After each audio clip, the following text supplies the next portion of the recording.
This is the reason why you should try food photography at least once in your life, because it's a skill that's going to help you learn a lot of different things in life. First of all, whenever you look at any kind of food, if you do food photography, your perspective on food changes a lot. I'm Prathamesh. I'm a food photography coach, but before doing that, I was a food photographer, food photography freelancer. I used to work with a lot of brands. But even before that, my perspective on food got really changed when I got into this field of food photography, because the moment you try to shoot something and you actually try to stage everything together, you worry about lighting, you worry about your angles, you worry about all of the other food styling aspect. For that aspect, when you actually put in efforts in improving all of these things, your appreciation for the little details, be it a swirl on an ice cream or just the greasy part on a butter on a burger, on a pizza, and the cheesiness of a pizza, or maybe just the noodles being slipped out from the fork. While telling all of this, I'm able to visualize all of these things, right? Because I've shot hundreds of photos of these particular food subjects. So when you get into food photography, when you get into that habit of actually shooting those things, I'm not telling you to actually get a camera and buy the most expensive iPhone or any other mobile phones. You can just do it with the current mobile phone that you have, right? You just need to get into the habit of observing food items while it's being prepared, while it's being presented. When you go out on a on a outing, on a restaurant, in a cafe, right?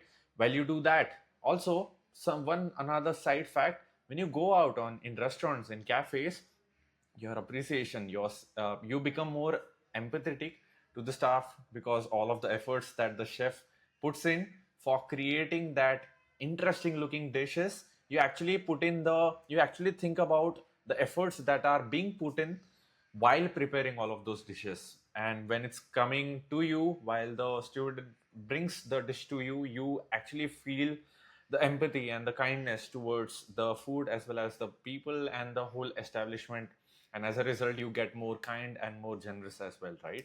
So that's an added advantage as well.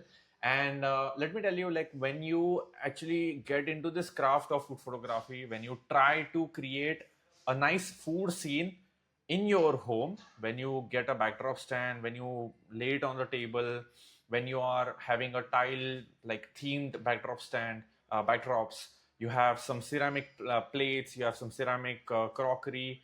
When you are actually preparing the whole scene together with the whole food styling aspects, you get a nice artificial light, or maybe you are using window light for doing that.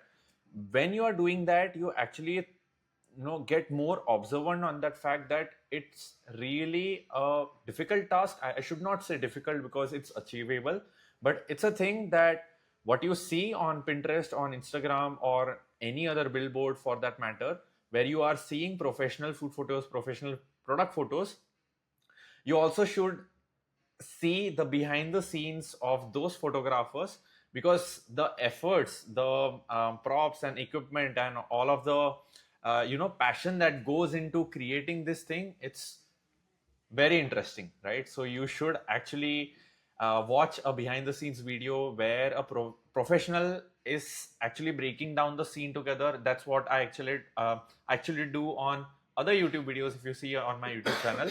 But you get a deeper sense of appreciation for whatever these photographers and artists are trying to do, right? They are actually making your favorite brand look even better on camera, right?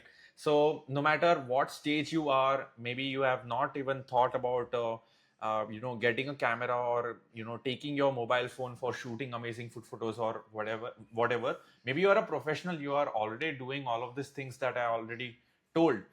No matter what stage you are, I highly recommend you to just pick out a weekend, maybe on a Saturday, on a Sunday, and get your favorite food item. Maybe cook by yourself, or take someone's help in your family for cooking that dish, and try to make this into a habit on a weekend, maybe 4 weekends a month, or a year, right? No matter what is your frequency for it. But actually try to style a setup according to a Pinterest or no, the other things that I have told in the other YouTube videos. You can take that for as a reference as well. I've broken down some of the pictures on Pinterest and how you can do it as well. So, get a nice weekend planned for yourself for doing this activity of shooting and styling a nice plate of your favorite dish, right? So do that, and I think that's the reason why everyone should try food photography at least at once in their life to get all of this amazing benefits, right? So if you like this video, just go ahead and subscribe to my YouTube channel. Go ahead and check out my Instagram channel, my Instagram platform, where I share daily tips and tricks about food photography. You guessed it right. And I'll see you tomorrow.